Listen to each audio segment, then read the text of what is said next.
Salut tout le monde, on se retrouve pour une nouvelle vidéo. Donc aujourd'hui on va tester le petit boîtier Wi-Fi Cloud de chez Creality, mais on va regarder ça tout de suite dans le reste de la vidéo.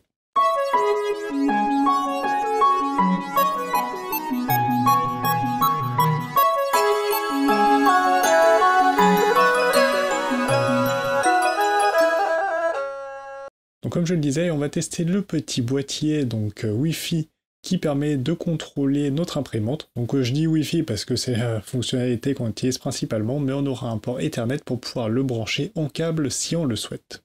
Donc ce qu'on va faire, c'est qu'on va tout simplement ouvrir la boîte, voir ce qu'il y a dedans, configurer l'utilisation en Wi-Fi, parce que c'est sans doute la configuration la plus complexe. Si on met juste le câble, ça s'en débrouille un petit peu tout seul. On va pouvoir donc uploader notre modèle, le slicer et l'imprimer. On va regarder ça tout de suite. Donc si on commence par le unboxing de notre petite boîte, donc on trouvera tout simplement à l'intérieur déjà dès qu'on l'ouvre une documentation en chinois, mais évidemment elle est traduite en anglais, donc on trouve les différents indicateurs, les différents ports et surtout la notice pour pouvoir commencer à l'utiliser. Une fois qu'on fait sortir notre boîtier, on retire le film de protection. On voit directement qu'il y a un port Ethernet, deux ports USB, donc un pour l'imprimante, un a priori pour une caméra, un port micro USB pour l'alimenter et un slot pour mettre une carte micro SD. À l'intérieur de la boîte, on trouvera deux câbles micro USB, franchement de bonne qualité, et un adaptateur qui permet de faire micro USB vers mini USB. Donc on va pouvoir brancher le micro USB donc sur le port du petit boîtier et un câble donc en USB vers le micro USB. Donc on pourra mettre le micro USB sur la Ender 3 V2 ou l'adaptateur mini USB sur la Ender 3 V1 par exemple. Donc ensuite, moi j'ai souhaité utiliser un chargeur donc USB 5V 3A parce qu'ils disent qu'il faut au minimum 2,4A. Ensuite, on pourra insérer donc notre carte micro SD dans le boîtier, télécharger l'application Creality Cloud sur notre téléphone, donc que ce soit Android ou iOS, les deux versions sont disponibles. Une fois que c'est installé, on va pouvoir ouvrir l'application. Donc là, il va nous demander des autorisations donc pour pouvoir utiliser les périphériques de notre mobile. On va dire OK. Là, on va atterrir sur la page d'accueil avec différents groupes, des informations qui ne sont pas forcément très intéressantes. On va aller directement aller créer notre compte. Une fois que c'est fait, on va aller dans Mi tout à droite. Là, on va pouvoir retrouver les groupes, les posts, les collections et tout un tas de choses, mais on va aller directement dans Device et on va faire plus en haut à droite. Donc on va autoriser l'accès à la caméra pour pouvoir scanner le QR code de la boîte. Là, à ce moment-là, on va pouvoir lui saisir un nom. Donc moi, j'ai mis Box 1. Là, on va pouvoir faire Done en haut à droite. Et donc l'ajout est maintenant terminé. Donc ce qu'on va faire, c'est qu'on va maintenant la configurer pour pouvoir accéder au Wi-Fi donc de chez nous. Donc pour ça, on va faire WLAN Settings. Là, il va nous dire bien insérer une carte micro SD formatée en FAT32 exFAT, connectée à l'imprimante, et ensuite on va pouvoir donc lancer tout simplement l'association. Là, il va nous dire qu'il va créer un Wi-Fi donc avec son nom CXSW et blablabla. Là, on va faire OK donc pour pouvoir se connecter dessus. Là, on va pouvoir insérer le code 1, 2, 3, 4, 5, 6, 7, 8 et donc se connecter sur le petit boîtier. Ça va nous permettre en fait de lui envoyer l'information par rapport à la connexion donc sur notre Wi-Fi. Une fois que c'est fait, on va pouvoir choisir le Wi-Fi donc sur lequel on souhaite se connecter. Là, il va nous demander de saisir donc les mots de passe pour se connecter. Une fois que c'est fait, le boîtier est listé, on va cliquer dessus. Là, il va nous dire qu'on peut commencer à importer donc un fichier déjà préparé pour pouvoir l'imprimer. Donc il ne parle pas de G-code parce qu'en fait on ne peut pas importer directement un G-code mais plutôt un modèle. Donc pour ça on va cliquer tout simplement sur le plus qui se trouvait en bas au milieu. On va pouvoir saisir un nom pour notre modèle, une description donc qu'ils appellent introduction pour pouvoir décrire notre modèle et cliquer sur le plus donc en bas pour importer notre fichier STL. Donc pour ça il faudra préalablement l'avoir téléchargé sur notre mobile ou tablette. Là, il va nous dire, vous ne pouvez pas envoyer un fichier sans avoir mis une description d'au moins 30 caractères. Donc j'ai tapé pas mal de caractères, je me suis dit, bon, il en veut plus, on va lui mettre plus de caractères, c'est pas trop grave. Là, il continue de nous dire, je veux toujours plus de caractères, c'est pas trop grave, on va te mettre un peu plus de caractères. Et à partir de là, on va pouvoir faire Submit. Là, dans Mi, on va pouvoir retrouver donc mes modèles. On va cliquer donc sur le cube qu'on vient d'importer, et on va descendre, et on va cliquer sur la petite icône avec les petites feuilles donc de slice. Là, il va charger notre cube dans une vue 3D. Donc avec un doigt, on peut tourner autour du cube, et avec deux doigts, on peut zoomer ou dézoomer. Donc on ne pourra pas monter et descendre, mais ça, c'est pas forcément trop gênant. Donc il nous met par défaut, vous voyez, le device CR5, mais ça c'est pas trop gênant, on va pouvoir le changer tout simplement directement en bas. Donc on voit qu'on a différents menus pour pouvoir paramétrer notre impression. Donc on va changer, on va aller dans Ender Series et on va prendre la Ender 3 V2. On va valider. Là on va donc pouvoir faire du changement de PLA donc dans filament. On va pouvoir changer donc les layers qu'on souhaite entre 0,1, 0,15 ou 0,2. Donc moi je vais prendre 0,2 et je vais mettre une tête en 0,4. À partir de là on va pouvoir changer le shell, l'infill. Donc là vous pouvez choisir le type de pattern que vous souhaitez. J'ai pris cubique, done, 10%.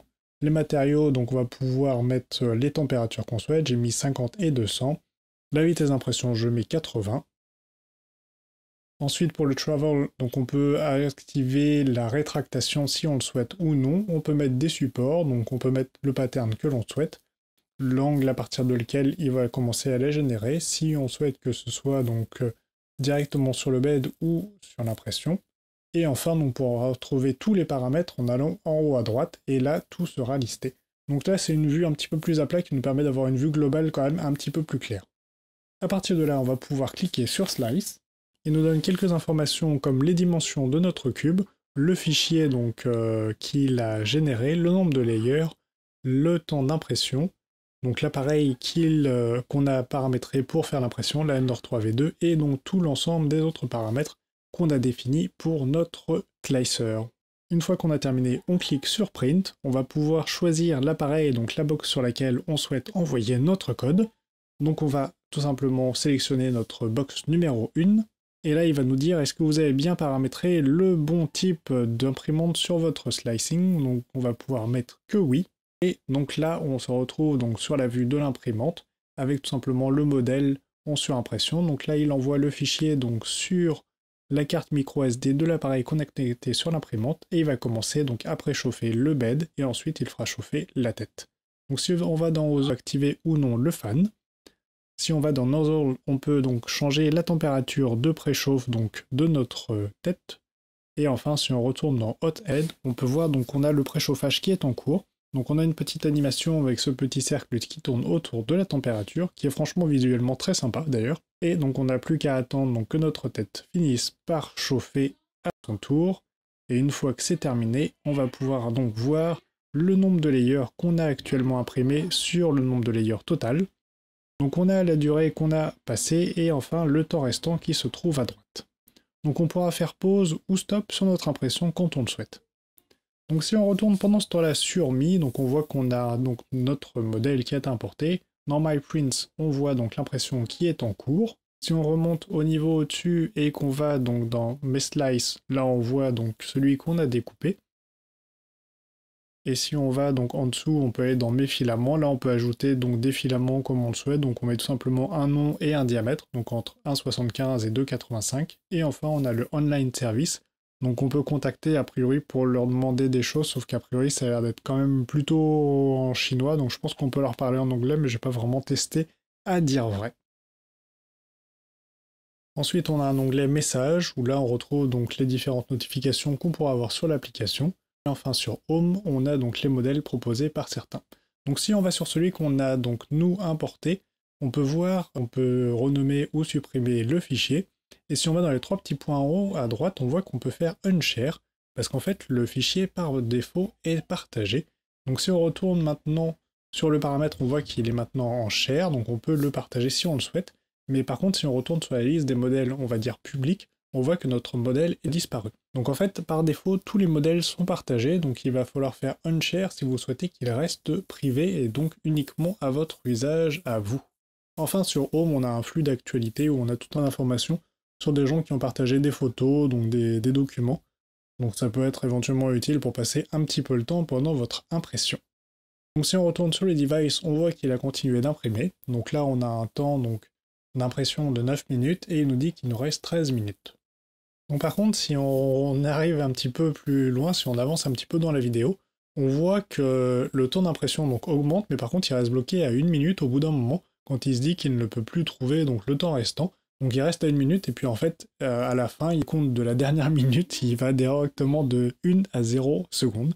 Et là, il nous dit donc que l'impression est terminée. Donc j'ai testé sur la Ender 3 V2 la fonction de pause. Et alors en fait, si vous cliquez sur le bouton, vous allez voir qu'il commence à envoyer donc a priori la commande, il charge, donc je pense qu'il vérifie d'avoir le retour de l'imprimante pour nous envoyer donc la notification, savoir si on peut faire resume ou pas. Et par défaut sur la Ender 3 V2 en tout cas, quand on fait pause, il nous fait pas du tout de pause, et donc le stop ne fonctionne pas non plus. Si on le fait sur la Ender 3 V1, on a bien la pause et le stop qui fonctionnent, donc je pense que c'est quelque chose qu'il devrait corriger prochainement. Donc maintenant, si on prend le cube qu'on vient d'imprimer, donc avec l'application et le boîtier de chez Creality, donc on voit qu'on a une qualité qui est quand même plutôt correcte, et on a même un top et un bottom qui sont plutôt pas mal. Donc on a un petit peu peut-être de ringing au niveau du X et du Y, mais je pense que c'est quelque chose qui devrait être facilement corrigé, je pense, dans les prochaines versions. Après, si on le compare au cube qu'on a imprimé ensemble pendant le live, on voit qu'on a peut-être une légère sous-extrusion au niveau donc, du top layer qu'on peut voir donc, au niveau du pourtour. Ensuite, si on compare la face Y, donc on voit qu'on a peut-être un peu de ringing, mais franchement, un peu de ghosting, mais il n'y a rien de très, très méchant. On a peut-être une impression un poil inférieure en qualité, mais franchement, il n'y a rien de très, très notable et très visible. Donc on voit qu'on a peut-être le petit blob au niveau du X, donc à l'intérieur. On a quelque chose qui est quand même franchement très correct, en tout cas pour le prix. Donc voilà, on a maintenant installé et testé notre petit boîtier. Donc si je dois faire un retour sur l'utilisation donc de cet outil, je dirais que c'est évidemment une alternative, une réponse à l'utilisation de Doctoprint, donc sur Raspberry Pi, que fait Creality avec ce petit boîtier. Donc en proposant des fonctionnalités moindres, mais aussi un tarif beaucoup moins élevé, on pourra le trouver pour un tarif vraiment pas très cher, peut-être, je sais pas, la moitié, voire presque le tiers d'utilisation d'un Raspberry Pi. Par contre, on aura des fonctionnalités qui seront réduites, donc on ne pourra pas contrôler aussi finement qu'avec Autoprint, donc on ne pourra pas forcément paramétrer suffisamment finement par rapport à ce que certains pourraient souhaiter sur le slicer. Donc typiquement par rapport au résultat que j'ai obtenu donc avec le petit cube de calibration qu'on avait fait ensemble en live et donc imprimé directement avec le petit boîtier et slicé avec l'outil qui est présenté dans l'application, je dirais qu'on a un résultat qui est quand même plutôt correct, qui est plutôt pas mal. Par contre, on aura quand même une légère sous-extrusion, donc il faudra peut-être éventuellement paramétrer ça au fur et à mesure de l'impression directement sur l'imprimante. Après, il y a quelques petits regrets qu'on pourra avoir, c'est que le bouton de pause, typiquement, je sais pas, j'appuie, il charge et ça fait pas grand-chose. Donc je pense pas que ce soit un problème de réseau, le fait que ça capte pas suffisamment bien, parce que j'ai un réseau qui est quand même plutôt pas mal et on est vraiment juste à côté de la box, donc c'est pas ça qui devrait poser souci.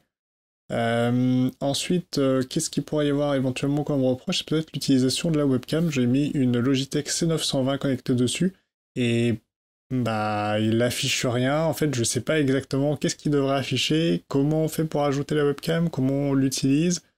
Donc il n'y a pas forcément beaucoup d'infos là-dessus. En termes d'utilisation, moi c'est vrai que je le mets dessus et je vois que la webcam s'allume. Donc il y a la LED qui s'allume. Par contre, il se passe pas grand chose, donc pour ça c'est un petit peu dommage. Autre chose, c'est qu'on a besoin d'utiliser une carte micro SD, donc il faudra en avoir une à côté pour pouvoir l'utiliser, il n'y en a pas qui sont fournis avec, ça c'est un petit regret. Après par contre pour le prix de la boîte évidemment, mais une petite carte, même toute petite, genre 128 ou 256 mégaoctets, ça permettrait déjà de dépanner au moins en démarrage, qui serait quand même plutôt appréciable. Mais du coup il faudra prévoir, donc comme je le dis, une petite carte micro SD si vous voulez utiliser ce boîtier. Ensuite, on a quand même quelque chose qui est relativement intéressant. Donc, on a un boîtier externe qui est vraiment de petite taille, donc il pourra se loger un peu n'importe où. Autre chose, c'est qu'il faudra prévoir donc une alimentation USB. Ils disent minimum 2,4 ampères pour pouvoir alimenter donc le boîtier et je pense au moins la webcam qu'on pourrait éventuellement mettre dessus. Donc, je sais qu'ils proposent une webcam, je ne l'ai pas actuellement, donc je ne pourrai pas forcément tester et faire de retour là-dessus. Mais par contre, ce sera peut-être quelque chose qu'on pourra tester à l'avenir si jamais j'en ai une à dispo. Donc on a une utilisation qui est relativement basique, par contre c'est toujours intéressant pour pouvoir lancer ça à distance, donc pour éventuellement lancer la première impression de la journée, comme je le fais moi actuellement en fait avec Octoprint, c'est-à-dire que je ne vais jamais à l'imprimante pour la première impression, donc j'ai la webcam évidemment pour surveiller ce qui se passe et voir si tout démarre bien, mais généralement je le lance à distance, donc depuis le PC, où je prends mon modèle, je le slide, je l'envoie, et donc je lance au moins le préchauffage et le début de l'impression, et ensuite je vais voir un petit peu après, une fois que ça a un peu démarré. Après, on pourra noter le fait que par défaut, tous les modèles qu'on envoie sont partagés, donc j'ai pas trouvé d'option en tout cas pour pouvoir le désactiver de base, donc ce qui fait qu'en fait on envoie notre modèle et on est obligé de retourner dessus pour dire je ne le partage pas, donc unshare. Ce qui est peut-être un petit peu dommage, c'est vrai qu'en fait ils font une application qui est clairement orientée partage, donc essayer de partager les fichiers et tout ça. Par contre, bon, c'est pas forcément super pratique sur téléphone, étant donné qu'on peut avoir éventuellement énormément de modèles, ou choses comme ça. Par contre, c'est vrai que l'interface est quand même plutôt sympa visuellement, plutôt ergonomique. Par contre, ça reste quand même une alternative relativement intéressante pour éviter d'avoir utilisé le PC, donc tout le temps, ce qui fait qu'on a juste notre téléphone ou la tablette à côté et on peut donc l'utiliser assez facilement.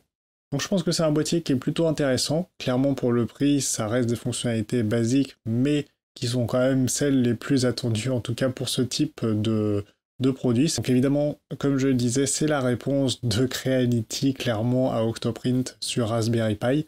Donc après, avec Octoprint, on peut faire énormément de choses. Par contre, il reste quand même y avoir quelques configurations à faire au début. Il y a besoin de mettre un petit peu les mains dans le cambouis et la ligne de code si on veut aller un petit peu plus loin. Là, on a clairement un boîtier plug and play, donc on le branche, on configure le Wi-Fi ou on le met même directement sur un câble Ethernet et on a globalement plus rien à faire. On a juste besoin de connecter l'appareil en scannant le QR code en dessous et on a quelque chose qui fonctionne quasiment directement. Et c'est sûr que c'est plutôt là-dessus qu'il faut éventuellement compter si jamais vous souhaitez passer le pas pour ce type de boîtier. C'est vraiment la simplicité d'utilisation. Donc voilà, ce sera à peu près tout pour cette vidéo. Si vous avez aimé, n'hésitez pas à liker, partager, vous abonner si ce n'est pas déjà fait. Sur ce, je vous laisse et je vous dis à très bientôt dans une prochaine vidéo. Salut, salut!